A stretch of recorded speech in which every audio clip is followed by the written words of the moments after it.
చిట్టిబాబు గారు ఉప్పెన సినిమాతో మొదటి సినిమాతోనే నేషనల్ అవార్డు కొట్టాడు ఆయన. మొదటి సినిమాతోనే 100 కోట్లు కొట్టాడు. నెక్స్ట్ సినిమా రామ్ చరణ్ గారితో అవకాశం వచ్చింది.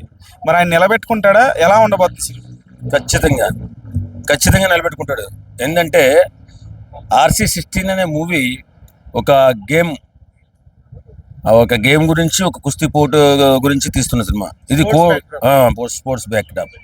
కోడి రామ్మూర్తి గారి క్యారెక్టర్, ఆయన చరిత్ర కాదు, ఆయన క్యారెక్టర్, ఆయన సాధించిన విజయాలు దృష్టిలో పెట్టుకుని ఆ టైప్ ఆఫ్ కైండ్ ఆఫ్ లో తీస్తున్నారు ఈ సినిమా.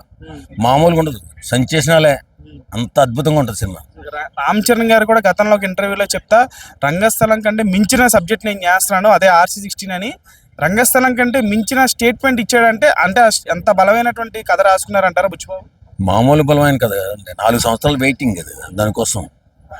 ఆయన బుచ్చిబాబు గారు నాకు కూడా కొంచెం దగ్గరగానే తెలుసు. అంటే ఆయన టేకింగ్ ఎలా ఉంటుంది అనేది, వాళ్ళ విజనరీ ఎలా ఉంటుందని.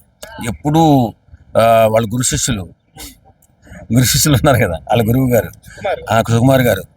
ఆయన కూడా ఆయన ఎలా థింక్ చేస్తాడో ఈయన అంతకంటే ఎక్కువ థింక్ చేస్తాడు. కాబట్టి ఆ సినిమా ఇలా ఉంటుందని చెప్పలేం, ఏ రేంజ్కి వెళ్తా కూడా చెప్పలేం, అంత బాగుంటుంది సినిమా. ఖచ్చితంగా రామ్ చరణ్ గారికి 1000 కోట్ల సినిమా అవుతుంది నా నమ్మకం. నా నమ్మకం RC16 అంత మంచి కథ అండి అది. ఆ కథ ఇంకా పూర్తిగా రివీల్ చేయలేదు, కానీ కోడి రామ్మూర్తి గారు మేనరిజాన్ని తీసుకుని ఏదో చేస్తున్నారు. అది చాలా అద్భుతంగా ఉంటుంది నాకు తెలిసి.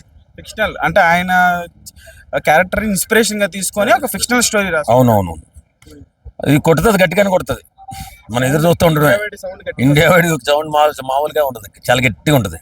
అలాగే రామ్ చరణ్ గారు ప్లే చేసే క్యారెక్టర్ కూడా చాలా మంచి పేరు వస్తుంది. ఆఫ్టర్ చిట్టిబాబు అని చెప్పేసి అందరూ మాడుకున్నారు అన్న, ఎందుకంటే దానిలో గోదావరి స్లాంగ్, దీనిలో శ్రీకాకుళం స్లాంగ్.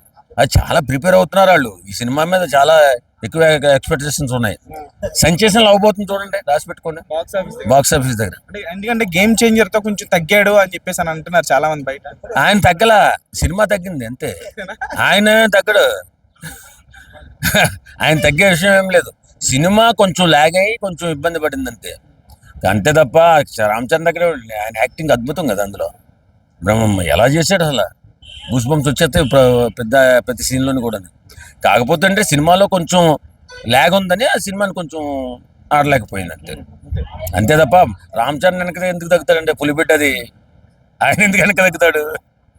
లేదు, విధ్వంసమే, భూకంపమే, ఎలా ఉంటుంది. Thank you.